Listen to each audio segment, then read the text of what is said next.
buka sebentar di Ibrani pasal yang kelima, mulai ayat yang ke-11. Tentang hal itu banyak yang harus kami katakan, tetapi sukar untuk dijelaskan. Karena apa? Karena telah lamban. Kamu telah lamban dalam hal mendengarkan. Kok kenapa bisa lamban? Cara pikirnya, cara tangkapnya, cara mengertinya itu terlalu lemah. Pengetahuannya terlalu cetek. Susah mengerti perkara-perkara ilahi yang dalam sekali. Berapa banyak orang Kristen hari ini susah untuk mengerti kehendak Tuhan. Padahal mereka sudah bertahun-tahun menjadi orang percaya. Mereka tidak bertumbuh sama sekali. Kehidupannya tidak mengalami pertumbuhan di dalam Kristus. Kehidupannya hanya rata-rata saja seperti orang yang lainnya. 12. Sebab sekalipun kamu ditinjau dari sudut waktu, sudah seharusnya menjadi pengajar. Kalau dilihat dari waktunya, dari umurnya, harusnya sudah menjadi pengajar. Tapi banyak orang Kristen sudah ngikut Tuhan bertahun-tahun, hidupnya babak belur. Hidupnya masih jatuh bangun di dalam dosa, nggak mengalami pertumbuhan secara rohani. Harusnya mengajar, tapi masih diajar. Kamu perlu lagi diajarkan asas pokok pernyataan Allah. Kamu masih memerlukan susu, bukan makanan keras. Ini orang kalau diajarin tentang pikul salib sangkal diri udah jerit, teriak. Diajarin hal yang keras sedikit tidak bisa terima. Ditegur marah, dinasihatin susah, gampang tersinggung, gampang sakit hati. Berapa banyak orang Kristen hari ini dalam kondisi seperti ini. Mereka sebenarnya tidak bertumbuh secara rohani loh. Kelihatannya aja umurnya semakin tua, tapi secara rohani masih bayi dan kanak-kanak. Karena kalau bayi itu tidak bisa makan makanan keras. Dia hanya perlu bubur, dia hanya dikasih susu aja. Ketika dikasih makanan keras, dia nggak bisa terima karena pencernaannya tidak kuat, tidak terlatih. Banyak kehidupan orang Kristen di akhir zaman seperti ini. Dan kita harus berubah ke arah kedewasaan penuh, supaya kita itu mengerti pusat kehendak Tuhan, bukan belajar yang dangkal-dangkal saja. Kita harus mengerti kedalaman hati Tuhan. 13. Sebab barang siapa memerlukan susu, ia tidak memahami ajaran tentang kebenaran.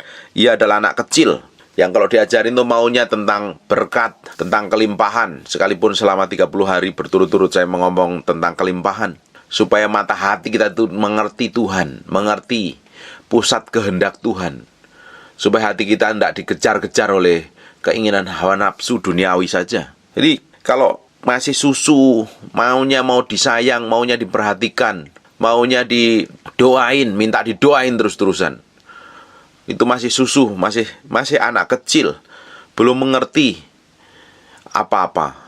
Padahal ditinjau dari umur, ditinjau dari waktu, sudah seharusnya dia harus mengajar. Tetapi apa nggak mengalami pertumbuhan rohani? Berapa banyak orang Kristen mengalami seperti ini hari ini?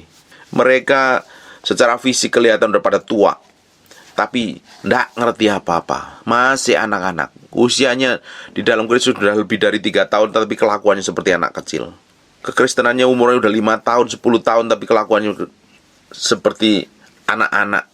Bahkan udah lahir Kristen dan merasa ngerti kebenaran, tapi karakter, sikap, dan kelakuannya tidak menunjukkan bahwa dia menjadi orang-orang yang dewasa di dalam Kristus.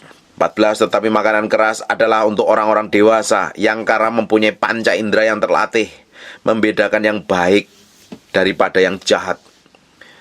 Tapi orang-orang yang dewasa ini tajam sekali. Dia memiliki panca indera yang terlatih. Dia tahu ketika dia melakukan hal yang di luar kebenaran, dia tahu bagaimana kalau Tuhan itu berduka, Roh Kudus berduka, karena sikap dan perbuatan yang dilakukan tidak berkenan di hadapan Tuhan. Dia cepat berubah, dia cepat bertobat. Jadi orang Kristen yang dewasa adalah ketika dia mengalami kesalahan, dia akan mudah sekali bertobat. Ketika ditegur, dia akan memiliki hati yang lembut. Dia akan mudah sekali berubah. Mereka mudah sekali memiliki kecenderungan untuk kembali kepada Tuhan. Mereka adalah orang-orang dewasa yang mempunyai panca indera yang terlatih. Dia tahu membedakan, oh ini tidak berkenan di hadapan Tuhan, oh ini yang berkenan di hadapan Tuhan. Jadi Seharusnya kita menjadi orang Kristen ini bertumbuh ke arah kepenuhan seperti Yesus Kristus Tuhan. Kita tidak bisa lagi menjadi bayi yang harus diperhatikan terus, yang harus ditumpangin tangan, yang harus didoain hari-hari. Harusnya kita bergerak menjadi orang bertumbuh ke arah Kristus. Kita mendoakan orang-orang sakit. Kita berjalan, menginjil, memberitakan kebenaran, mengusir setan, melakukan perkara-perkara yang ajaib bersama Tuhan. Semakin hari semakin mengalami pertumbuhan di dalam Kristus. Kita bukan lagi menjadi anak-anak bayi secara rohani yang kelihatan secara fisik sudah gede, tapi secara rohani masih kerdil dan tidak bertumbuh. Ibrani pasal 6 ayat pertama, sebab itu marilah kita tinggalkan asas pertama dari ajaran tentang Kristus dan beralih kepada perkembangannya yang penuh. Kita harus bertumbuh ke arah Tuhan. Bapak Ibu, kekristenan kita itu tidak bisa berhenti sampai di sini. Kita harus mengalami kedalaman dengan Tuhan setiap hari, bergaul dengan Tuhan, terus bertumbuh ke arah kepenuhan Yesus Kristus Tuhan. Ketika orang mengalami kepenuhan Yesus Kristus Tuhan, saya percaya hidupnya bukan untuk dirinya sendiri, tapi hidupnya untuk Kristus.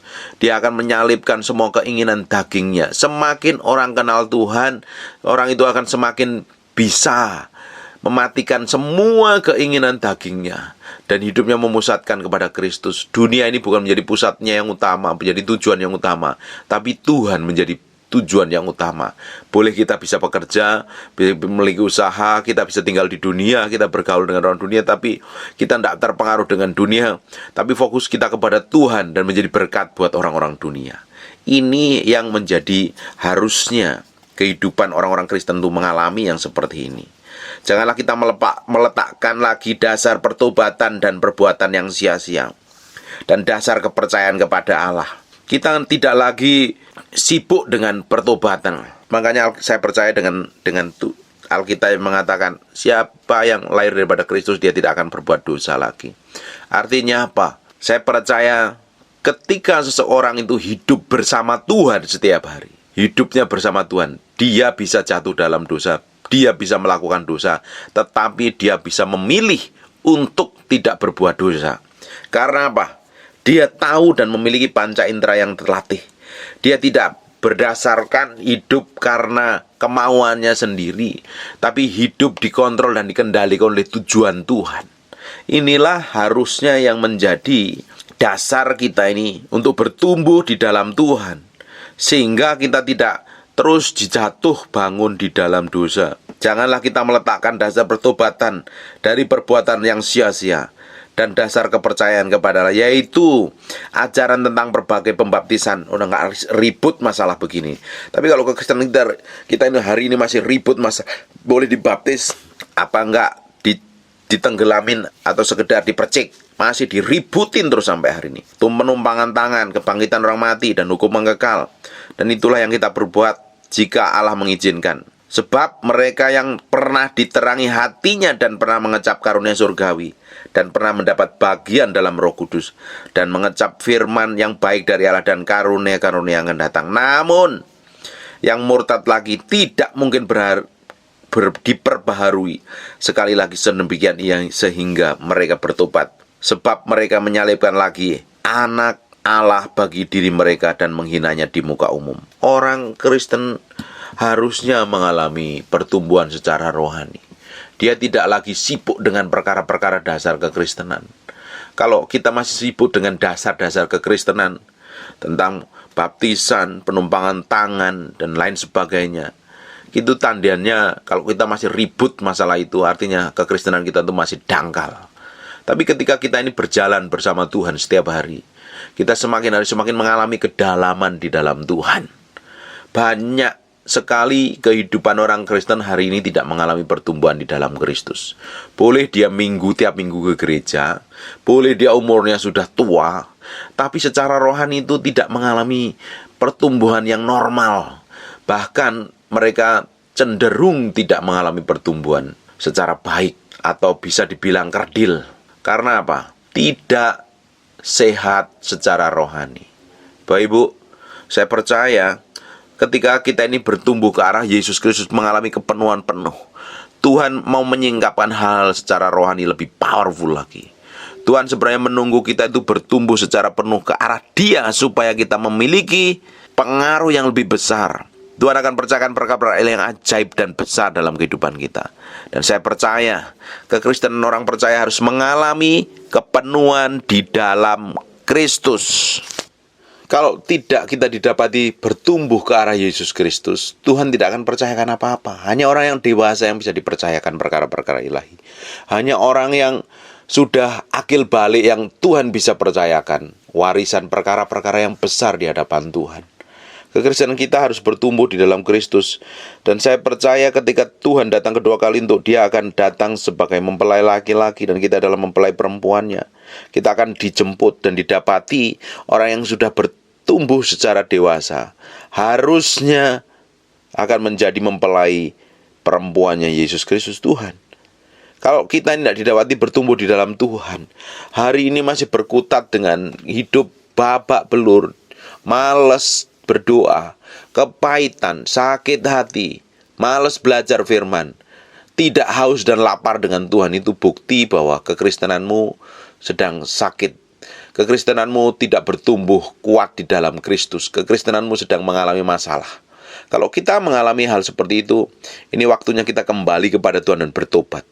Mencari Tuhan sungguh-sungguh, mengejar Tuhan sungguh-sungguh. Ini saatnya bukan menjadi orang yang malas baca firman, malas berdoa, tidak mengerti apa-apa, bahkan tidak peduli sama sekali dengan apa yang Tuhan kerjakan hari ini. Ini waktunya kita bertobat, waktunya kita mencari Tuhan. Ini waktunya kita sungguh-sungguh mengalami Kristus secara pribadi. Dan di kamar doa kita harus bangun hubungan keintiman dengan Tuhan. Kita harus meninggalkan hal-hal yang daging, hal yang sifatnya duniawi, supaya kita ini didapati berkenan di hadapan Tuhan. Karena Tuhan mau hati kita sungguh-sungguh dan manusia rohani kita bertumbuh di dalam Dia, kuat di dalam Dia. Dan saya percaya Tuhan akan percayakan perkara-perkara ilahi yang ajaib dan dahsyat dalam kehidupan kita. Kalau hari ini Bapak Ibu tidak bertumbuh secara rohani, ada yang salah dengan hidupmu.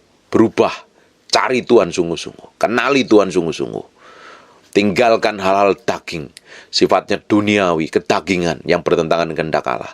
Kita mencari Tuhan sungguh-sungguh, kita bertumbuh ke arah Yesus Kristus Tuhan, dan kita sama-sama akan didapati menjadi mempelai Kristus yang berkenan di hadapannya. Amin. God bless you.